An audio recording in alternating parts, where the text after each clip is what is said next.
a z tých 5 pracovníkov vyhradím na tuposti, primitívnosti, ktoré sa píšu v Pezinku nahlas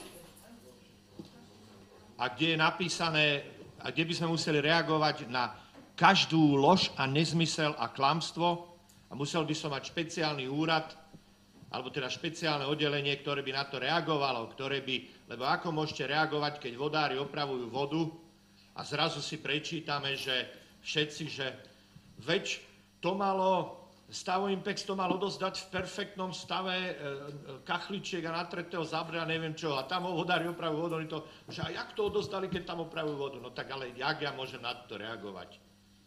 Alebo kto máme na toto reagovať? A to je jedno za druhým. Blbosti, klamstva.